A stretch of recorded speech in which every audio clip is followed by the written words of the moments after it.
Titus Burckhardt, Miroir de l'intellect. Chapitre 3. Le message théologique des icônes russes. L'art des icônes est un art sacré, au plein sens du terme.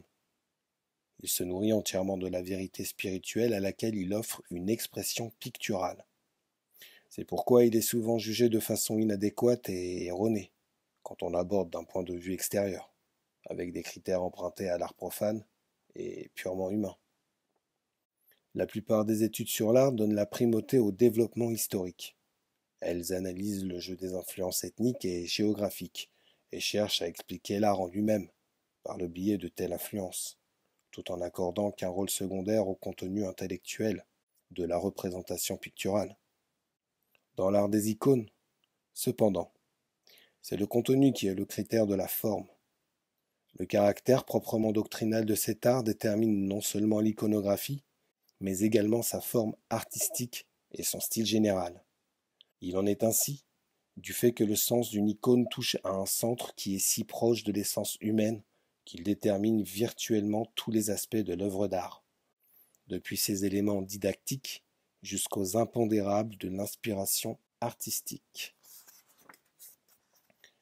Il n'en va pas de même dans l'art profane, où le sujet d'un tableau n'est là que pour offrir à l'artiste une occasion d'exprimer son génie particulier, qui peut être d'une valeur plus décisive que le sujet choisi, et dont la richesse provient d'une autre source. C'est par son contenu qu'un art sacré a accès à une source vivante et véritablement inépuisable. Aussi, est-il dans sa nature de demeurer fidèle à lui-même, même si tel artiste particulier n'a pas une conscience totale de la profondeur spirituelle du thème donné, et ne puise donc pas directement à cette source de sainteté, mais se borne à transmettre une part plus ou moins grande de la lumière véhiculée dans les formes sacrées, sanctionnées par la tradition. L'icône est essentiellement immuable. Les changements de style naissent de la rencontre entre l'esprit intemporel de la tradition et les circonstances liées à l'époque et au lieu.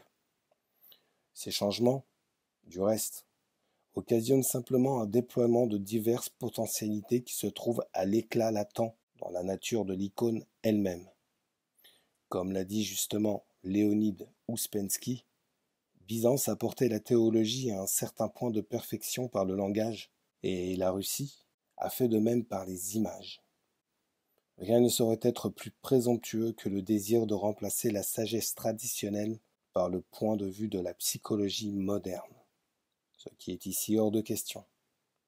Il serait aussi vain de vouloir saisir le contenu spirituel de la beauté que d'en expliquer la nature en partant d'une perspective uniquement psychologique.